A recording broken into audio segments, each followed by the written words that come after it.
Thank you for joining me, everyone, for the third video in the Basics of Music Theory. In this video, we're going to take a small step back from the Basics of Music Theory 2, where I talked about 7th chords and 13th chords.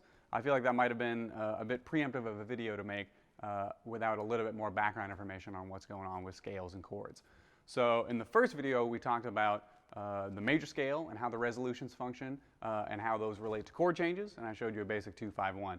In this video, we're going to talk about minor scales and how minor scales function, how the resolutions work, and how the chord changes work, and the alterations you have to do to chord changes in order to make them functional over a minor scale.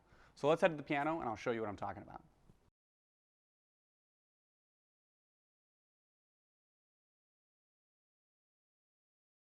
So just like the Basics of Music Theory 1, I'm going to show you this in relation to C because it's very easy to visualize on the piano. And of course, here's your C major scale. And we talked about how this functions in the Basics of Music Theory 1. We talked about the resolutions, how those function, and how they create all the chord changes. In this video, we're going to talk about C minor, and we're going to start with C natural minor. C natural minor is your basic minor scale, and it has 3 flats in it. So if you have C major, C minor is, and you can see there we have a flat 3, we have a flat 6, and we have a flat 7. That's your C natural minor scale. But you'll remember at the beginning of the video I said I'm going to show you your minor scales, and that's because there are 3 minor scales. And I'll get to why there are 3 in a moment, but first let's start with C natural minor. Now we call it the C natural minor because it occurs naturally, because every minor scale is a relative minor of a major key. So if you're looking at C natural minor, it has 3 flats. It has an E flat, an A flat, and a B flat. The other scale that has 3 flats like this is E flat. So if you look at the way this scale is set up, it is E flat major. It is E flat major started a minor third below. And that's every minor scale. You can build a major scale starting a third below your major scale, a minor third below, excuse me, and you will build your minor scale. Or you can think of it as a major scale with a flat 3, a flat 6, and a flat 7. That's usually how I think it, but these are related. You have your major scale, that's E flat major, with E flat, A flat, B flat. If you take this and you start on C, you have your C minor scale with a flat 3, a flat 6, and a flat 7, which of course is E flat, A flat, and B flat. So we call this your natural minor because it occurs naturally. Now, we're going to talk about how this functions in just a second. Let me show you the other 2 minor scales. So you also have C harmonic minor, we call it, which is, and you can hear the difference there with the flat 6 and then the regular 7, the leading tone as they call that, because this leading tone creates tension and leads you back to your tonic, back to your root, back to your tonal center. So this is C harmonic minor. It's got a flat 3, a flat 6, and then a major 7. And it's very recognizable because of this relationship.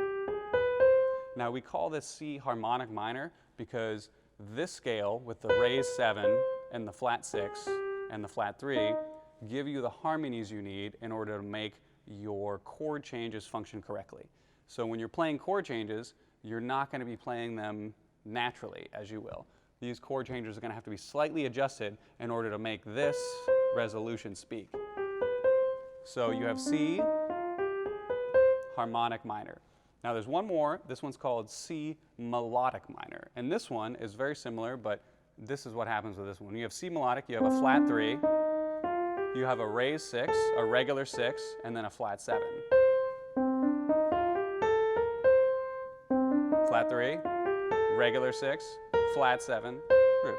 Now this one functions this way for chord changes, but mainly because of melodies. When you're creating melodies, it's not always appropriate to have this flat 6 in there. Sometimes you need this major 6 in here, this regular 6, in order to have good voice leading for melodies and chord changes. And we'll get into that later as to why you might need that. So those are your 3 minor scales. You have C natural minor because it occurs naturally.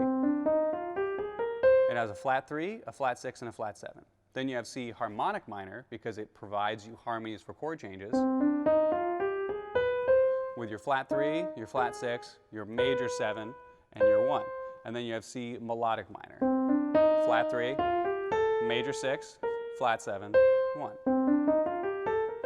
So those are your 3 minor scales. Now let's talk about resolutions in your minor scale. Now the minor scale functions, and when it comes to resolutions, functions just like your major scale. Now you remember your major scale has these chord tones, the 1, the 3, the 5, and the 1. And your resolutions in a major scale work this way. Your 2 goes down to your 1, your 4 goes to your 3, your 6 goes to your 5, and your 7 goes to your 1. Your minor scale functions exactly the same way. You have your minor scale, and even though you have a flat 3, a flat 6, and a flat 7, these still function the same way. So you have your root, your 3, and your 5. These are stationary. That creates your triad, of course, your most basic chord. And you can see, even though it's minor,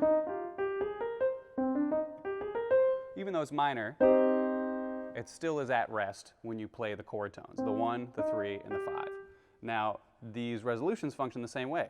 You have your root, your 2 wants to drop down to your root. Now you have your 3, which is stationary, your 4 wants to go to your 3. It's not as strong of a resolution because there's a whole step here instead of a half step. Then you have your 5, and then you have your 6 really wants to drop to your 5. Then you have your 7, and that wants to go to your 1, but when you're doing chord changes, you're going to usually play your major 7.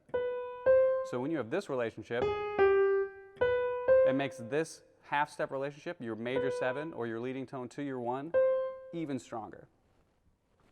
And also, just like your major scale, there is a series of half steps and whole steps in relation to your minor scale. So just like your major scale is a series of half steps and whole steps, and you can see them laid out here.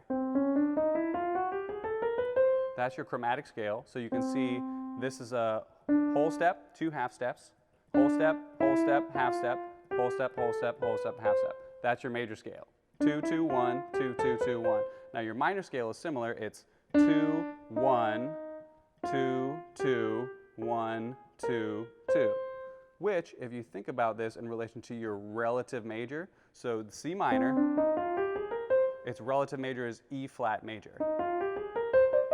So if you look at that, not only are you playing in the same key signature, you're just moving down a minor third, you're playing the same series of intervals, 2, 2, 1, 2, 2, 1, 2, 2, 2, 1. You're just moving it down a minor third. So you're playing 2, 1, 2, 2, 1, 2, 2, 2, 1, 2, 2, 1, 2, 2. Just like your major scale, you can remember it as a phone number. So let's talk about your minor scale when it comes to chord changes. So if you look at your chords and how they function in relation to a minor scale, let's do a refresher with a major scale. So you have a major, you have a minor, you have a minor, you have a major, you have a major again, and then a minor, and then a diminished, and then you're back to the top, a major. Now when you're looking at your minor scale, they're slightly different. You have a minor, and then you have a diminished, and then you have a major, and then you have a minor, and then you have a minor, and then you have a major, and then you have a major again, and then you're back to minor. So like a major scale, your chord changes are related to your scale. So it is a minor 1, a diminished 2, a major 3, a minor 4, a minor 5, a major 6, a major 7, and a minor 1. Now when it comes to chord changes, this is where things can get a little tricky or interesting depending on how you want to look at it. So let's talk about your basic 2-5, 2-5-1 in relation to C minor. So your minor 2 is going to be diminished in this case. Now if you're looking at this as a 7th chord, it is half diminished. So you have a diminished triad and then a minor 7. Now when that resolves to your 5, this is where things get interesting and where 13th chords come into play. So when you have a half diminished 2, this resolves just like the 2-5 in major. These 2 are part of the 5 chords, so they stay. This one drops down, and this one drops down. And you have what seems like a regular 7th chord, a regular 5 chord, because you have this leading tone. So this now, instead of being a minor 5, has become a major 5. And what scale is this? This is harmonic minor. So this is where 13th chords come into play, because you will see this notated as G7 flat 9, because this 5 chord is in relation to your minor scale. So if you were to play this scale, the G7 scale, over C minor, you're going to have a flat 9 and a flat 13. Now, you've seen me call this a flat 3. This is a flat 3 in relation to C minor scale. Now, why I call this a flat 13 in relation to the chord changes is because chord changes are arpeggiated. So if you begin to arpeggiate your 5 chord, I'm going to start down here so we can see everything happen. You have your 1, you have your 3, you have your 5, you have your 7. This is in relation to G. Now, if you continue to arpeggiate, you'll end up at your 2. And we know that in relation to C minor, this is an A flat, not an A. So this would be called a flat 9 because you're now beyond the first 7 notes of the scale. So if you keep arpeggiating, flat 9, then you have your 11, which is the 4 in relation to 5, or it is the 1 in relation to C. And then if you arpeggiate the last time, you end up with your flat 3 of C, which in relation to G is a 6, which makes it a flat 13. I know that can be a little confusing, but it's all in relation to the scale you're in, which is what 7th chords and then 13th chords are. Your 7th chord is to show you what is happening and where you are. Your 13th chords, the upper extensions, the 9, the 11, and the 13, are to show you what scale you're in. So if you were to have a major scale and you were arpeggiating your 5 chord, you would have a regular 9 and a regular 13 and a regular 11 there. But because we have a flat 9 and a flat 13, it tells you that we are in C minor. So just like major, these chords function a certain way. Here's your minor 2, and that resolves very strongly to your 5 because this really wants to drop and this really wants to drop. And then this 5 chord functions just like a regular 5 chord in major and resolves you, except this case, you'd be resolving to minor. So you have your minor 2 to your 5, and then your 5 to your minor. So this one obviously would walk down to the flat 3, and then this one, which normally wouldn't move, is going to move to the flat 7 to make your minor 7th chord. So that's how the natural minor scale and the harmonic minor scale make your chords function in relation to your scale. Now the melodic minor, like I said, is usually in relation to voice leading and melodies. Now we can get into why that would be the case, but we're going to get into more complicated chords, and we're going to leave that for the next episode. So there you have it. That's your basic music theory introduction to minor scales. You have your 3 types of minor scales: natural, harmonic, and melodic.